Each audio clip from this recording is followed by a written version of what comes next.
श्री स्वामी समर्थ. नमस्कार मंडळी, मी ज्ञानेश्वर आपल्या ट्रेंडिंग ज्ञान या चॅनलवर आपल्या सर्वांचे स्वागत करतो.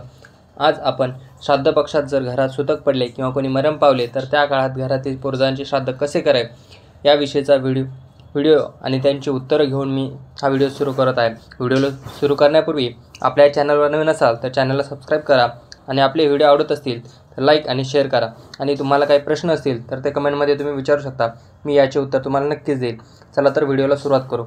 भाद्रपद पौर्णिमा 18 सप्टेंबर रोजी होती आणि याच 18 सप्टेंबरपासून 2 ऑक्टोबरपर्यंतचा पंधरवाडा म्हणजेच भाद्रपद अमावस्येपर्यंत आश्विन मासारंभ सुरू होईपर्यंतचा पंधरवाडा हा पितृपक्ष किंवा श्राद्धपक्ष म्हणून ओळखला जातो. या काळात आपल्या पूर्वजांचे आशीर्वाद प्राप्त करण्यासाठी त्यांच्या अपूर्ण इच्छा पूर्ण व्हाव्या आणि आपल्या पितरांचे पूजन करण्यासाठी हा पंधरवाडा असतो.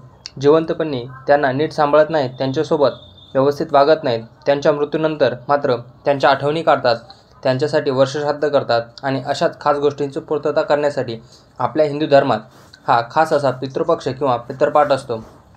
सर्वत्र पितृपक्षाच्या स्वयंपाकाची सुवासिनींना जीव घालण्याची आपल्या घरी देखील लगबग तुम्ही कधी पाहिली असेल.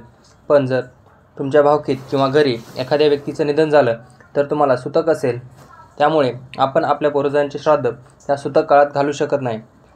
आपण आपल्या घरी श्राद्धविधी, पितरांचा राहिलेला श्राद्धविधी आपण सर्वपित्री अमावस्येला घालावा. ही सर्वपित्री अमावस्या यासाठीच असते. याचबरोबर काही कारणास्तव आपण आपल्या पितरांचे श्राद्ध घालू न शकल्यास त्या सर्वपित्र अमावस्येला श्राद्ध घालू शकता. परंतु काही वेळेस या तिथीमध्ये सुतक असेल तर आपण सुतक संपल्यानंतर कोणत्याही एखाद्या तिथीला आपल्या पूर्वजांचे श्राद्धविधी करून पितृपूजन करू शकतात. याचबरोबर बाळंतीण सुतक किंवा मासिक धर्म असेल तरी देखील आपण पितृश्राद्ध करू नये. आपले सुतक संपल्यानंतर आपण हे श्राद्ध करावे. मासिक धर्म आला असेल आणि दुसरे कोणी महिला सर्व स्वयंपाक करत असेल तर चालेल, पण ज्या महिलेला मासिक धर्म आलेला आहे त्या महिलेने या सर्व कार्यातून अलिप्त राहावे किंवा दूर राहावे. आपला स्पर्श यावेळी घरातील कार्यात होऊ नये, स्वयंपाकात होऊ नये असे शास्त्रात सांगितले आहे.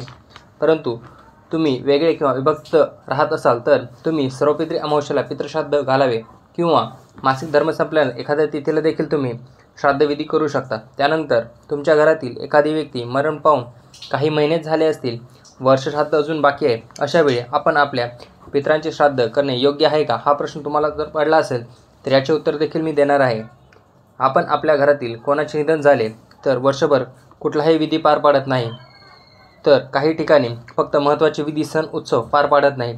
वर्षभर दुखवटा पाळला जाणार असल्यामुळे आपण वर्षश्राद्ध होईपर्यंत पितृपक्षातील श्राद्धविधी करू नये. घरातील पूर्वजांचे श्राद्ध घालायचे आहे, पण कसे करावे याविषयी जर तुम्हाला माहिती नसेल तर तीही तुम्हाला सांगत आहे. स्वयंपाक काय करावा याविषयी विचाराल तर आपण त्या दिवशी लवकर उठावे.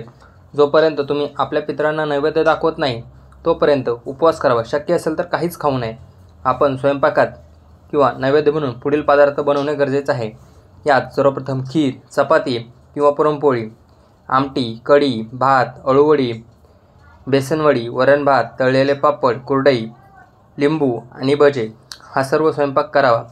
काही ठिकाणी याचबरोबर अजूनही काही पदार्थ केले जातात.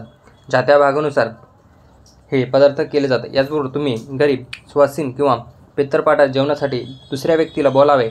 त्या व्यक्तीने जेवण करेपर्यंत आपण उपवास करावा. याचबरोबर आपण जो नैवेद्य बनवत आहोत तो नैवेद्य गाईला, कुत्र्याला, कावळ्याला, मुंग्यांना, देवाला आणि महत्त्वाचे म्हणजे पितराला नैवेद्य दाखवावा. चला तर ही होती माहिती. व्हिडिओ कसा वाटला हे कमेंट करून नक्की कळवा आणि असेच नवनवीन व्हिडिओ पाहण्यासाठी आपल्या चॅनलला सबस्क्राईब करा. आणि तुम्हाला जर काही प्रश्न असतील तर तुम्ही कमेंटमध्ये विचारू शकता. धन्यवाद.